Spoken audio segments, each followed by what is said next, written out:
Seth Lugo. He is ranked 15th. He is the last Padre on this list of top 40 free agents from Jim Bowden. And he has Seth Lugo getting 2 years, $20 million. I saw that and I was like, yes, Padres, you give Seth Lugo that contract. As I said earlier, though, I think that Jim Bowden has underrated these contracts, or the price tag doesn't feel as high as what it actually will be in reality on the market.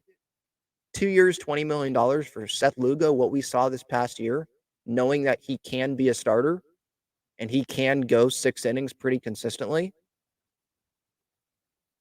And feels like he's a team guy.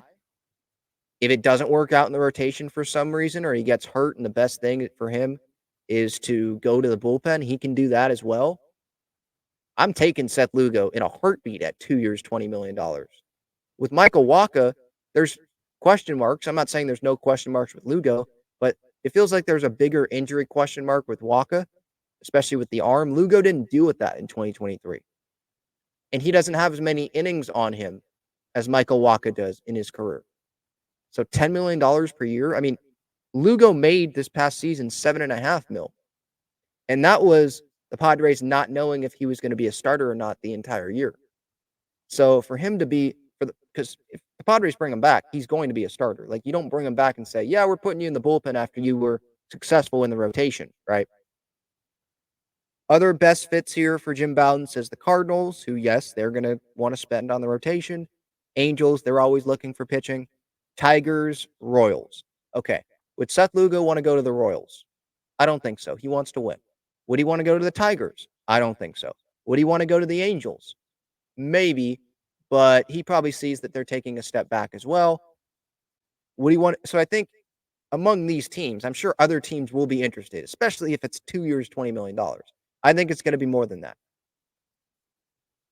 But if it's between these 5 teams, I'm taking out the Royals, I'm taking out the Tigers, probably taking out the Angels, because I would expect Lugo wants to go to a contending team. I don't think he views the Angels as a contending team. And then I'd go, but the Padres and Cardinals, none of these teams here made the postseason this past year. But Padres, Cardinals, I mean, they have more talent than these other teams do, right? So if it's between those two, I guess it just depends on that, maybe the timing of Seth Lugo. Maybe, I don't know how much the manager would play into it. Maybe the Padres have the advantage because he can trust certain guys. He knows the staff. He knows the ballpark. Like, he got more comfortable with the Padres in his first year. Like, he's played a whole year. He would be walking into a whole new thing with the St. Louis Cardinals. Does he want to do that? Although the NL Central probably will be an easier division than the NL West. And then obviously, yeah, the timing. I go back to the timing, because if the Cardinals are like, okay, Blake Snell, come on down, they give him a contract, that takes up a spot. And the Padres, then they already need to replace Lugo if they don't bring him back, or they can just bring back Lugo and then there you go. So just timing, like, what if the Padres, Lugo maybe asks for more than the Padres are comfortable with, and he just stays out there in free agency? Well, the Padres, they might want to fill up their rotation, so they go bring in other guys, and Lugo's left to only go to the Cardinals or go to another team. Or it could happen where the Cardinals fill up their rotation, because that's a big priority of theirs, and they don't want to wait around for Seth Lugo. And they might think, well, Lugo, he'll just go back to the Padres because he's just going to use us. So they'll just, take themselves off the board, and then that opens Lugo back up more with the Padres. More sense to come back to the Padres or to another team. These are just best fits. This isn't Jim Bowden, by the way, like predicting all of the teams that are going to be in. Most of these names here, he just lists 5 teams that are fits for these players. So, yeah, I mean, Seth Lugo, I want Seth Lugo back. If I had to pick, I think I've said this before, if I had to pick between Lugo and Wacha, I'm going to pick Seth Lugo. He can pitch. I'm not saying Wacha couldn't, but it's been proven Lugo can pitch out of the bullpen. He has less innings on him. He was successful as a starter this past year. He goes 6+ innings pretty consistently.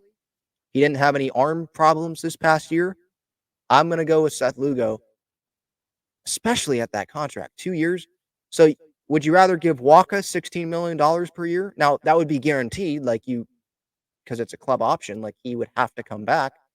Even if you offer Lugo 10 mil per year, he could just go to another team, even if it's for less money, because he'd be a free agent, because he's going to decline the player option that's coming up. The player option's for $7.5 million. He's not going to take that. I think he'd be foolish to take that, right?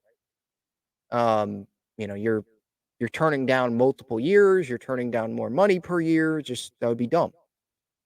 The Padres, they'd be willing to give Seth Lugo a raise, or at least I would hope that they'd be willing to give Seth Lugo a raise. Would you rather have Lugo at $10 million per year, or would you rather have Wacha at 16? Like, we would want Lugo at 10 per year. So, yeah. All 4 Padres free agents, by the way, are in the top 15 in Jim Bowden's top 40 list here.